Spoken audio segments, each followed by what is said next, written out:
I know many of you guys are super excited to play the new branded Despia deck with the new structure deck support.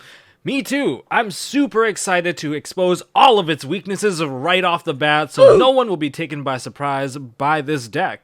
Hey guys, this is Tombox, and in today's video we're going to be covering the weaknesses of the new branded Despia. We're going to teach you guys how to hand trap them. We're going to expose all of the responses that they have the most amount of impact and how to deal with those guys, what kind of floodgates work most effectively, and just some all-around good counter cards, and even like a cheese card or two, just so that they can't take off. If your locals is full of people playing branded Despia, then you should probably side these cards, even though it's a hard counter, not effective against other matchups. But if that's what your locals is about, might as well shove it in there. It's really, really mean too. I already know in the comment section, some of you guys be like, but Tom, why? Just let us play. And to that I say, you're a deck with both evils. You have both DPE and Dragoon in your deck, one card combo.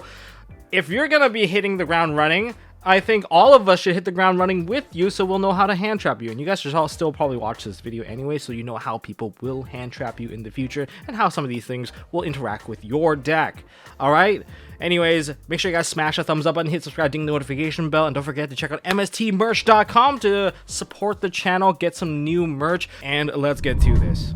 Okay, firstly, to understand how to counter it, we need to know what the deck can do against you, and we're going to ignore DPE. Just assume that DPE has been talked about because they can summon out DPE. So starting off with Aluber.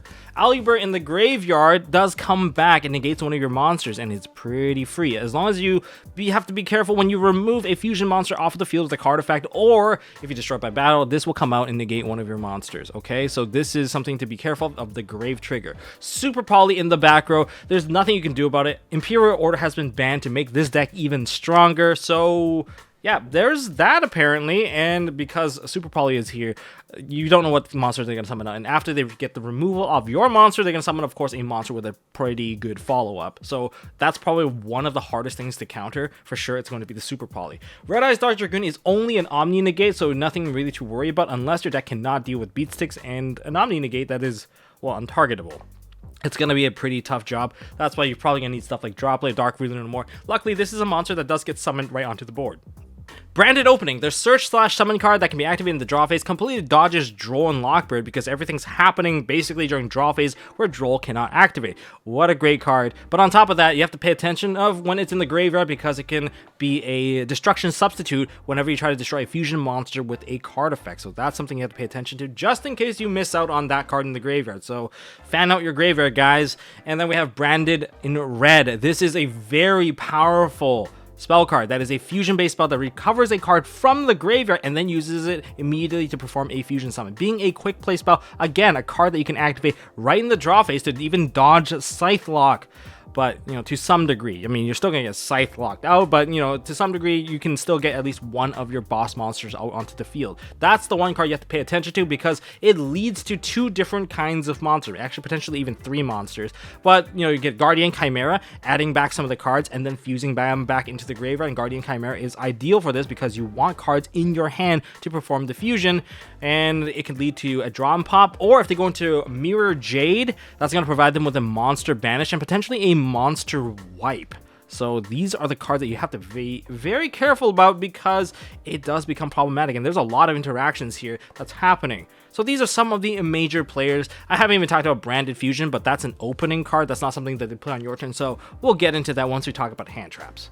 Now that we have an idea of what they use against you, let's take a look at hand traps. And the hand trap that hits like a truck is got to be Ghost Bell and Haunted Mansion, and I recommend hitting Branded in red over all the other cards available, especially on your own turn when your opponent is using it as a disruption trying to go into Guardian Chimera.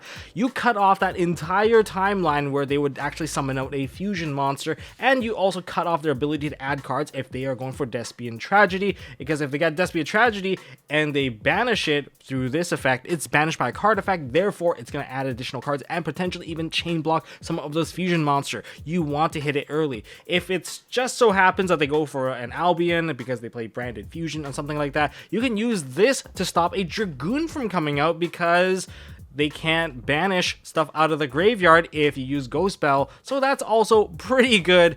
And if they go Lubellion, you can also use it to stop them because they're returning stuff from the graveyard back into the deck as well as the banished stuff. So Ghost Spell is one of the best fusion disruptors, especially against branded in red. Additionally, you can also hit Aluber if you're going on the aggressive and if you need to deal damage and you don't want to get your monster cards negated, or you don't want to deal with the additional body because you're going for an OTK, you can stop that too.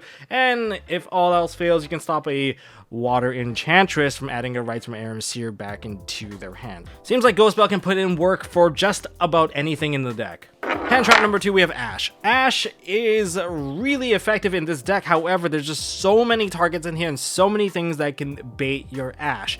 Overall, in a complicated game state, let's give you guys the pathing here. It looks pretty complicated, but it really isn't.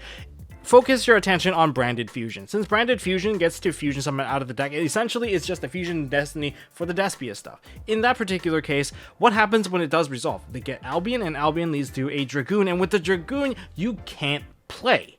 So, in other words, Branded Fusion is probably the way to go, and they have so many different ways to get to that Branded Fusion. If they go Foolish Burial, put the Despian Tragedy into the graveyard, and then they get to just add the Aluber, summon out Aluber, get the Branded Fusion. They go Branded Opening, and then they get to special summon the Aluber. Aluber gets to add the Branded Fusion, and there's also Springen Kit, which can normal summon, and then they can just add the Branded Fusion and put one card back to the bottom of the deck. Either way, there's just so many ways that lead to that card, and all of those cards can be considered as bait in a complicated game state. In a simplified game state, yes, you can hit those cards directly to prevent them from even seeing the card, but there is some merit to just negating the card so you don't have to deal with a future copy of the card.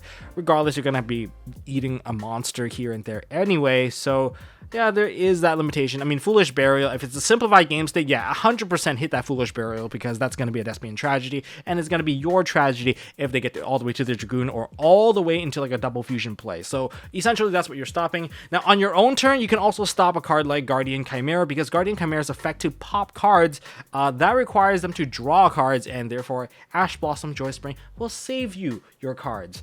And then there is Fusion Destiny. If they open with Fusion Destiny, then yeah, go ahead and throw the Ash there because there's no surprise there. Now, the worst case scenario here is that if they open with the Brave package, you're going to get baited because the Griffin's going to come out. If the Griffin's going to come out, you have to consider two things, all right? Does that Griffin matter on your own turn? If it doesn't, and you know they have a Branded in red in the back, you might want to hold this for Guardian Chimera. Otherwise, if nothing really matters, if you have the proper board breaking cards, then you can probably just hold on to your Ash until you really need it, or hit something with a high priority, or even stop them from getting the Griffin overall. So if you have these options, this is what you consider with Ash. Last but not least, we have Artifact Lancia. In terms of stuff you can hit, there's 3 different lines. There's the Gold Sark line, which is the Despian Tragedy, which leads to Aluber. That's great because that's like stopping a double Rhoda on its own. But the best part about Lancia is because its effect applies for the entire turn. You have a blanket anti-banish effect going on, and that stops Albion. Albion's not going to be able to banish the fusion material from the graveyard, so you're not going to have to deal with a Dragoon. And if it's like somehow during your opponent's turn they're going into, say they summon out Mirror Jade and they're using Mirror Jade's effect to banish, well then the Artifact Lancia prevents the banishing from happening, and therefore you get to protect your cards. Overall, Lancia does have quite a bit of impact. If you do shotgun it as well, you can even stop Water Enchantress from grabbing, say, the Rite of Aram Seer, which leads to no Fateful Adventure, which means there's no Griffin, which is pretty nice too, and that's something that we can all appreciate. But overall, dealing the Artifact Lancia, stopping them from banishing, is pretty essential.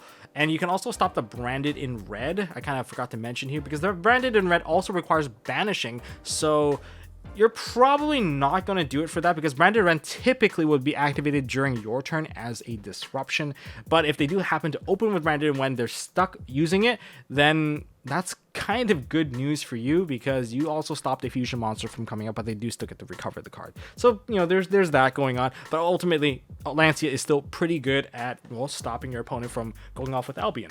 Before I get into floodgates, guys, check out MSTmerch.com. We've got some sleeves, over sleeves, foil sleeves. If you guys get something from there, it really supports the channel. You guys can drip out your entire deck in MST.TV. You've even got card dividers to help you sort your bulk. And we have, of course, MST.TV mats. We have rubber mats and as well as cloth mats, which is available for 2022. There's a limited amount, so make sure you guys get it before it's all gone. That's all I gotta say.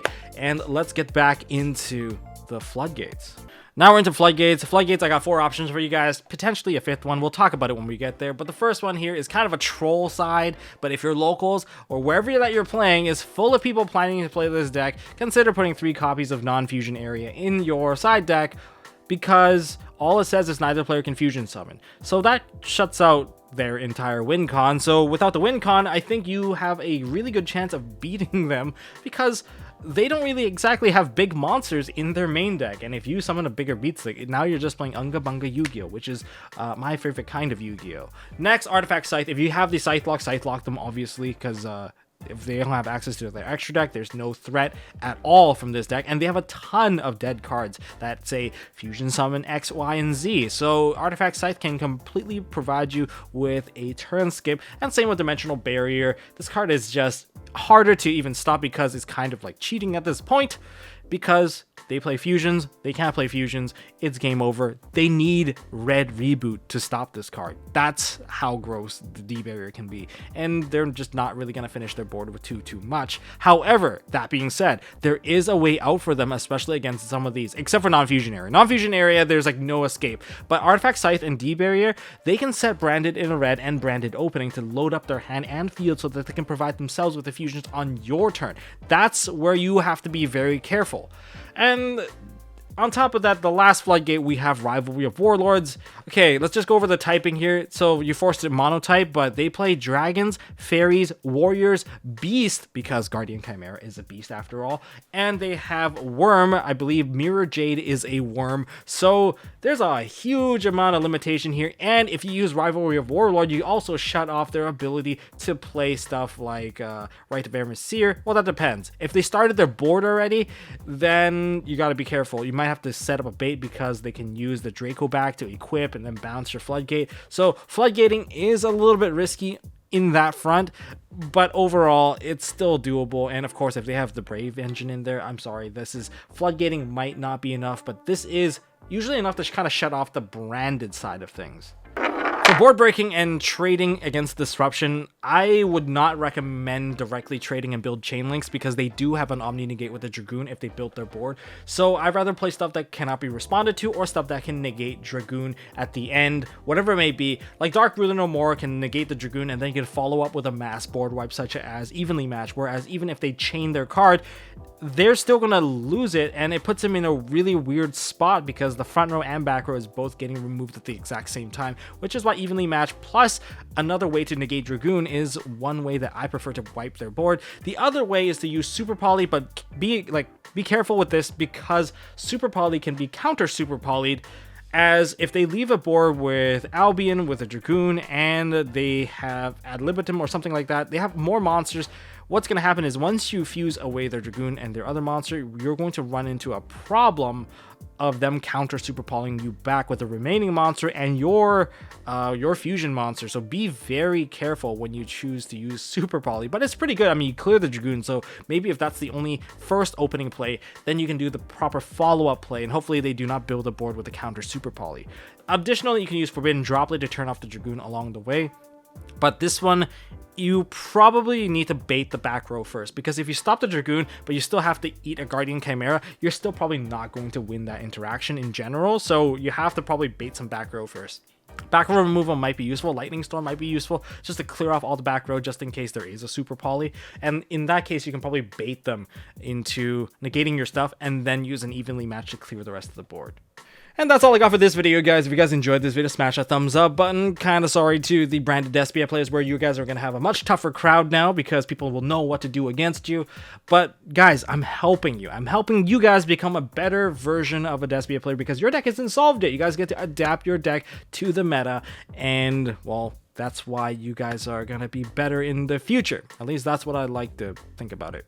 Anyways, if you guys want to see more stuff from MST.TV, from Master Duel to the TCG stuff to stuff in the future, you guys know I got you covered. So make sure you guys hit that subscribe button and ding that notification bell. We're trying to hit 100K this year. If you guys have watched multiple MST.TV videos already and haven't hit that button, I would really appreciate it if you guys just tap that little button. Might not be a lot of work for you guys, but to me it means a lot. And thank you guys, and I'll see you guys at YCS or perhaps at the next one.